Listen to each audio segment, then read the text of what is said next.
Well, this is a new experience for me.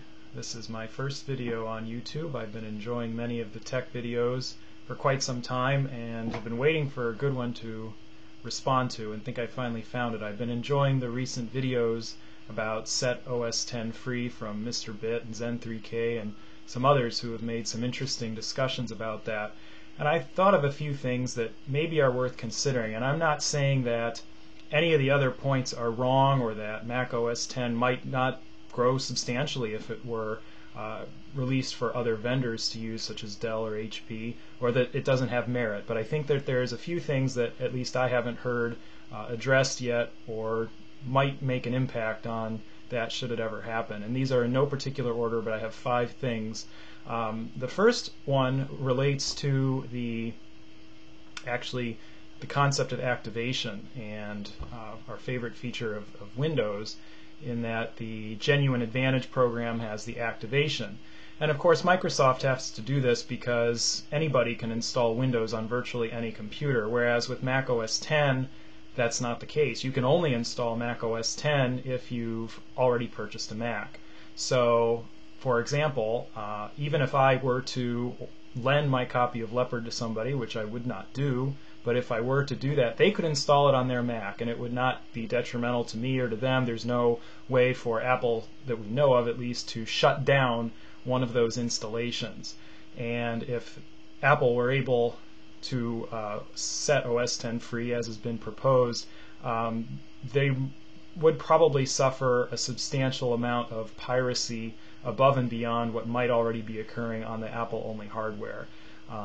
And I would certainly not want to see an activation process come about as a result of that on the Apple hardware or the non-Apple hardware, just because it's a pain in the neck. So that would be one thing to think about. Another thing going kind of along with that is, I also agree that Mac OS X would not be inherently unstable on non-Apple hardware. Again, it's a great operating system and it's designed to work really well, and it's not going to be just like Windows and crash all the time just because it's not running on Apple hardware. That's fine. But what I would be concerned about is that even with some sort of certification program that maybe Dell and Sony and whoever else can go through to sell Mac OS X on their computers, there's still going to be some amount of shoehorning it onto systems that are other non-approved hardware systems. There's mom and pop places, they're going to want to get on in the action. They may not want to go through the certification. They're going to start building computers and selling them with Mac OS X even without the certification. So I think that would introduce, or have the potential to introduce, some of those problems with hardware that might not be as good, or might not be fully supported, or might be as glitchy. Some drivers will work with some things partially but not fully and cause various problems. Don't claim to be an expert on that, just a little bit of personal experience messing around with things. So that would be another thing. Another point that I think is worth bringing up here is that I think Apple carries a certain amount of prestige with their brand, in that people like to have an Apple. It's cool to have an Apple, and I'm afraid that some of that would be lost if Mac OS X could be used on a Sony or a Dell. It would kind of dilute, I think, some of that cool factor or something, and that is part of their marketing, and it is part of what makes the computers what they are. So that I think is worth considering as well, that it might dilute some of the cool factor, which could in turn negatively impact the image of Apple. This is a minor point, but one of the things that Mr. Bit had included in his video was that sales of Apple computers went way up after the adoption of Intel. And yes, that's certainly true. The graphs are there. You can look at the numbers. I'm not disputing that at all. But I think there's some other factors that may also have been contributing to that, above and beyond just the fact that it was Intel. For example, we have iPod sales figures, and I don't think that there's much debate about the halo effect, that it is real. And I'll try to put a link to a sales chart of iPod sales. And the iPod sales started going up about a year before the computer sales, which makes sense. For somebody who maybe wasn't using Apple, they might buy an iPod and then like it. They're not going to go out the next week and buy an Apple. It's going to be a little while before they might consider that. So I think that's worth thinking about. And also, over time, Apple had more and more retail stores. That's more and more people that they're able to reach right away physically. And so as the expanse of the store base grew, so did their ability to reach new customers.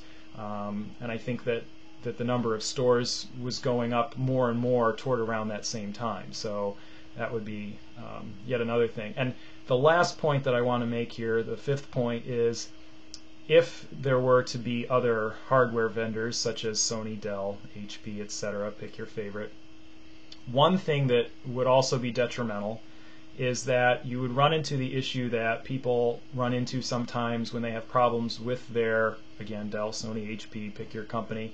I've personally experienced it where somebody that I know has a problem and they think, oh, this is a Windows problem, and they call Microsoft, and Microsoft will work with them for a little while and then say, well, no, actually this is an HP problem. So then you call HP customer support and you talk to HP for a while and then say, well, this is a Microsoft problem. And then, well, you've already talked to Microsoft. So then what do? You've got two companies pointing their fingers at each other and saying it's their fault.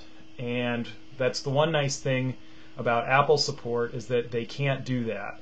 You call Apple and they have to support it no matter what it is, because they made the computer and they made the system. They don't have anyone they can point their finger to. And for most of their computers, save the Mac Pro, of course, there aren't other cards generally being stuck into their computers that they can say, oh, well, it's the driver for such and such card.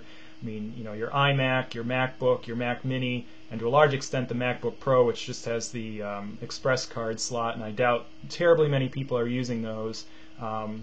There's no external anything that's going to be messing things up that you can't just unplug or whatnot. So I think those are some points that are worth thinking about in this whole debate. Again, I'm not agreeing or disagreeing necessarily with the Mac OS X being released by Apple for other hardware. I think it's an interesting idea. I think it has a lot of potential, but I think that the reality is a little more complicated, and I'm sure that maybe other people have thought of these things, but they were things that I thought of and hadn't seen yet in any of the responses. I'm not sure I've seen all of them, but it seemed like a fun thing to get into. So I've enjoyed this first video, and I'm going to adopt one of the favorite endings that I have from the Blue Hour, which is, thanks for watching.